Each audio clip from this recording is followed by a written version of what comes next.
The people of Crimea, from what I've heard, would rather be with Russia than where they were. Putin's a killer. A lot of killers. We got a lot of killers. Why, you think our country's so innocent? President Putin, he just said it's not Russia. I will say this, I don't see any reason why it would be. It was the G8, and I said, what are you doing? You guys, all you talk about is Russia, and they should be sitting at the table.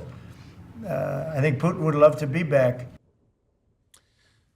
President Donald Trump there repeatedly echoing Russian talking points about a number of things, including the war in Ukraine, just hours after a U.S. delegation sat down with Russian negotiators in Saudi Arabia to discuss plans to end the war in Ukraine without, we should know, any representative from Ukraine, the country that was invaded, in that room. Trump went so far as to falsely claim that somehow Ukraine and Ukrainians started the war. I think I have the power to end this war, and I think it's going very well. But today I heard, we weren't invited. Well, you've been there for 3 years. You should have ended it 3 years. You should have never started it. You could have made a deal. The talks between the U.S. and Russia lasted 4 hours. This morning, the Kremlin says talks between Trump and Putin could take place by the end of this month. That's quite soon, while Ukrainian President Volodymyr Zelensky is very much pushing back against Trump's latest comments. Unfortunately, President Trump, I have great respect for him as a leader of a nation that we have great respect for. The American people who always support us, unfortunately lives in this disinformation space.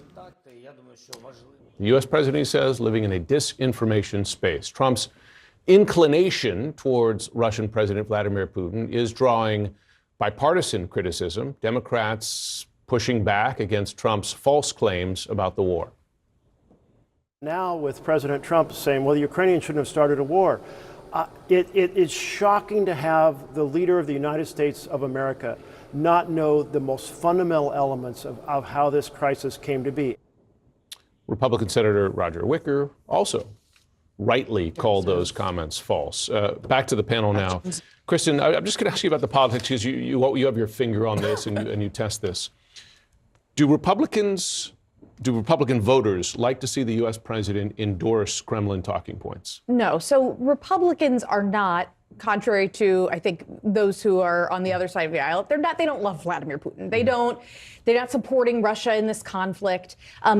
However, Republicans and increasingly Democrats do wonder what's the end game here with the conflict in that region, that they don't necessarily see the possibility of Ukraine taking back all of its territory and there's a ticker tape parade and everybody's excited and they won, that no longer feels like a possibility.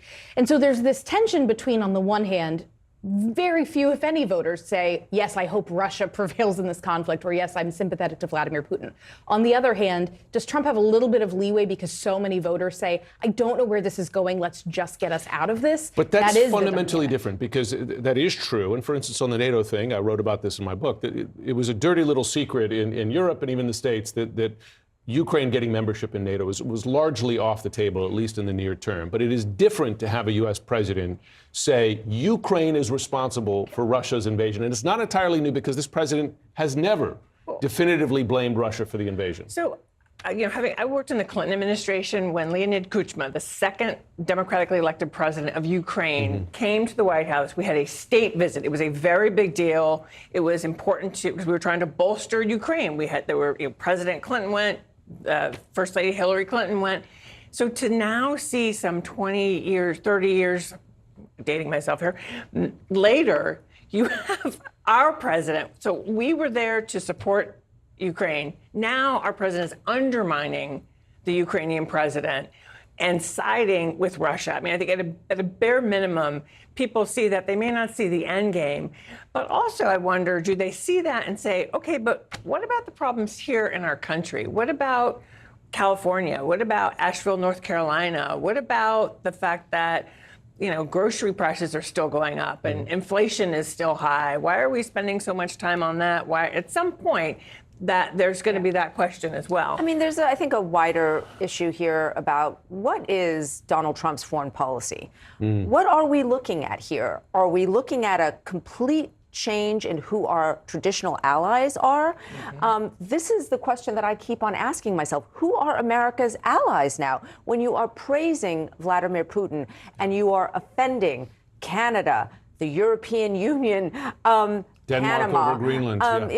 this becomes the broader question of who is the United States actually allying themselves with, and what does that actually mean for our security in the world? I mean, that is the thing that, Jonah, that came out of Munich, right? Is that this was not just Europe worrying about Trump abandoning Ukraine, it's Europe worried about Trump abandoning Europe. Right. And by the way, saying so in so many words, Europe, it's up to you right now, which was the worry prior to the election. I heard it frequently, and now this is the reality they're dealing with. Yeah, like I want to be really clear. I think that Donald Trump has a goldfish's memory of historical, stuff, but he is very similar to a 19th century imperial leader. That when you talk about his allies, I think he describes organically, instinctually to a 19th century notion of spheres of influence, where we're the boss of the Americas and Western Europe, and we can boss them around, and we can treat our allies